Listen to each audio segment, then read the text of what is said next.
has been said that man can create anything which he can imagine. I imagined living green on 319. I was once told the most common cause of failure is the habit of quitting when one is overtaken by temporary defeat. Every person is probably guilty of that sometime in their lifetime. The one thing I always told myself, that I would not let that happen here at Living Green on 319. I just want to welcome the first greenhouse. Thank you, Joe. All right, here I go. I'm going to try to cut the ribbon. 10 for 10. There you go. All right. There you go, Joe. 2 years ago, CEO and founder of Living Green Homes, Jason Schreier, began his quest to build the world's greenest home. He titled the project Living Green on 319, and with the house now complete, it's Schreier's first of what could be many green homes. Seeing the 70 to 80 plus people here in the house was great. I mean, I loved it. I love the support, and it's not just all about, hey, look what Living Green Homes is doing, but let's show the community that we can do this, and let's start doing more of them. This one is very, very special. I think when it comes to Orange County, I don't know exactly, it's certainly one of, if not the greenest or quote unquote the tightest property here. When it gets tested, it's pretty much off the charts. The house was funded partially by sponsors, whose donations in total counted for nearly $250,000. Jason worked with Michael Stevens, president of Achieve Marketing Group, who helped him line up the sponsors. Once you have one sponsor on board, it's a little bit easier to say, oh, we have Verizon on board. Oh, great, well, tell us about it. So once the ball started to roll, it kept rolling. We've probably talked to about a dozen different solar companies, and they finally made it come through, and they got it in before our grand opening, which was fantastic. And it is up and running today, and we can probably go look at the meter and see it spin backwards. Our goal as a company is to get 10% of California residents with solar. And that means 1 out of every 10 houses should have a solar system on it. And if we can achieve those goals, we will have created 180,000 jobs for California. These are jobs that can't be exported, they can't be sent offshore or to another state. These are jobs that have to be done in California, 180,000 jobs. And in addition, we can help California avoid buying over $70 billion in electricity from outside the state. Verengo attributes its success to a leasing program that allows consumers to get solar panels starting at just $995. To get the word out, Verengo uses a call center that places 85,000 calls a day. Of those calls, about 40 turn into legitimate clients. Oh, what's that, ma'am? English? Okay, we'll call back there. Thank you. We're the first folks that put together a solar finance program, a lease program. And so the way it works is we put the solar system on your roof, we install it, we warranty our work, we even insure our work, we monitor it with a cell system, and we'll even come out and clean it if it gets dirty and stops functioning efficiently. We take care of all that, and you just get the electricity that the system has generated.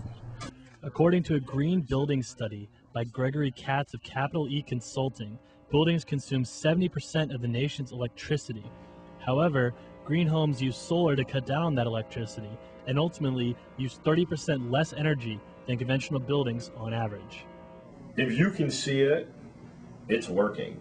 When there's sunlight hitting it, it's working. And actually, if you wanted to get an instant perm, you could put your tongue in one and your finger in the other and get a little bit of electricity. About a month ago, I finally talked to a fine young gentleman that understood our concept and promised me, don't worry, the solar will go on no matter if I have to put it on myself or not.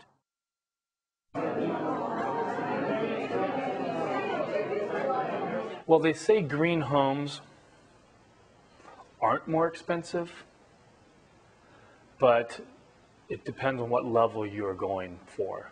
The study by Katz also noted that a green home will cost the builder on average 2% more of the total cost than a regular home.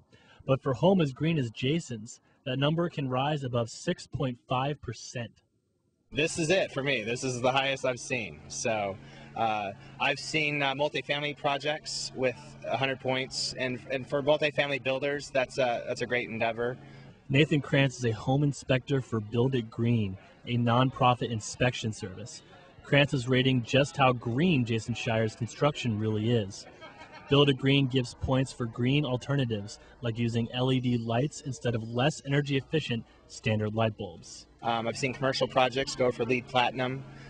So there's different rules and ways to achieve that, but for a single family home, this is the greatest I've seen. I mean, there's things I could have done to make it even greener, but there's a lot of things I could have done to not make it as green as it is today. I wanted to make sure if I was going to make a statement in the industry, that I wanted to make the greenest home possible at this day and time. So when I heard that my Greenpoint Raider actually said, hey, you've got one of the greenest homes, available, it's great to hear that. But the next home I build, I want to make sure it's better than this one. There is not an established market for a green home like this, or really any green home that's to this level, and it's just no one's really taken it this far yet, and it's going to be a challenge to market it and actually sell this home for what it's worth. So being 3 blocks from the beach or the ocean in downtown Huntington Beach, property values when we purchased this vacant lot at that time were going for about $1 million. This is probably, well, I would say anywhere from $1.4 to $1.8 million just to start for the investment. And then at that point in time, we were looking at about $2.5 million to sell.